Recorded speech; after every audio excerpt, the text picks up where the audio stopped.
CST le 27 juin 1987, sous le ciel orageux de la petite commune de Bièvre, que l'affaire prend racine.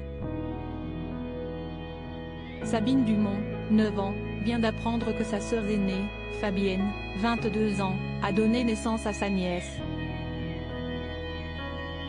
Pour faire plaisir à sa sœur, la fillette passionnée de peinture se met en tête de reproduire le tableau Danse à la ville, d'Auguste Renoir. Mais alors qu'elle sort tout son matériel, Fabienne s'aperçoit qu'elle n'a plus de peinture blanche.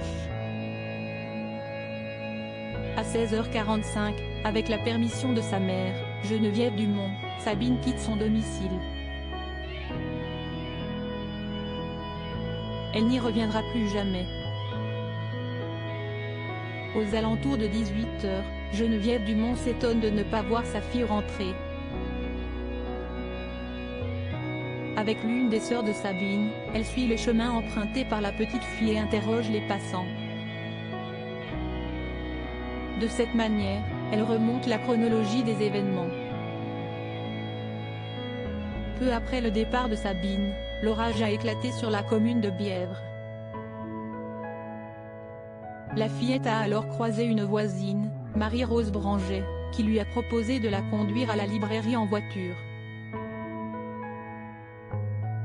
Sa mère lui ayant dit de ne jamais monter dans le véhicule de quelqu'un, même d'une connaissance, Sabine a refusé. Elle s'est alors rendue à la librairie et l'a quittée vers 17h10 après avoir acheté sa gouache. Vers 17h30, Liliane Floté, une autre voisine, a à son tour aperçu la fillette à seulement 3 numéros de chez elle.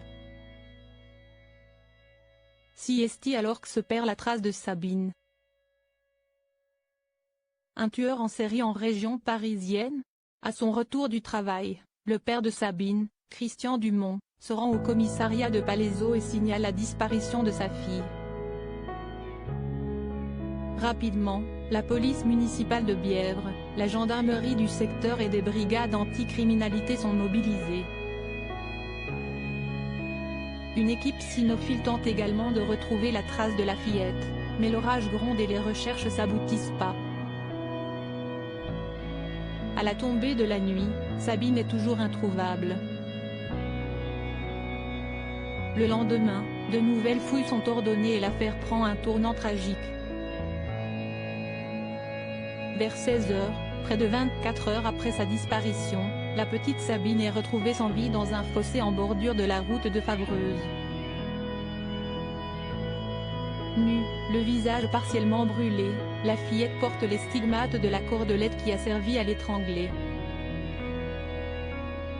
L'autopsie révèle, par ailleurs, qu'elle a subi des sévices sexuels. Le sang de son agresseur est retrouvé sous ses ongles, mais les moyens de l'époque ne permettent que d'identifier son groupe sanguin, A+. Dans un premier temps, un lien est établi avec 3 autres affaires de disparition. Virginie Delmas, 10 ans, Emma David Ridari, 10 ans et Perrine Vigneron, 7 ans, ont toutes été enlevées en région parisienne entre les mois de mai et juin 1987. Le mode opératoire de ces affaires est similaire, ce qui pousse les enquêteurs à étudier la piste d'un tueur en série. Mais sans moyen d'identifier Leidenet en l'absence de témoignages, l'enquête piétine et tombe dans l'oubli. 35 ans de mystère ce n'est que 3 ans plus tard qu'un premier suspect est identifié, Gérard Lebourg, déjà accusé du viol et de l'assassinat de la petite Delphine Boulet, fait l'objet d'une enquête. Il est toutefois rapidement innocenté, ne s'étant pas trouvé en région parisienne au moment de l'enlèvement de Sabine. Un certain Robert Black est également soupçonné en 1995, mais lui aussi dispose d'un alibi. En 1999, la police scientifique parvient à isoler un fragment d'ADN prélevé sur le t-shirt de Sabine. Malheureusement, celui-ci ne correspond à aucun des profils répertoriés au FNAIG. Une fois encore, le meurtrier de Sabine échappe à la justice. Mais les enquêteurs n'ont pas encore dit leur dernier mot. En 2016, ceux-ci ont annoncé l'ordonnance d'une recherche d'Aiden en parentèle. Grâce au progrès de la science, les parents de la petite Sabine espèrent mettre un jour un visage sur le bourreau de leur fille.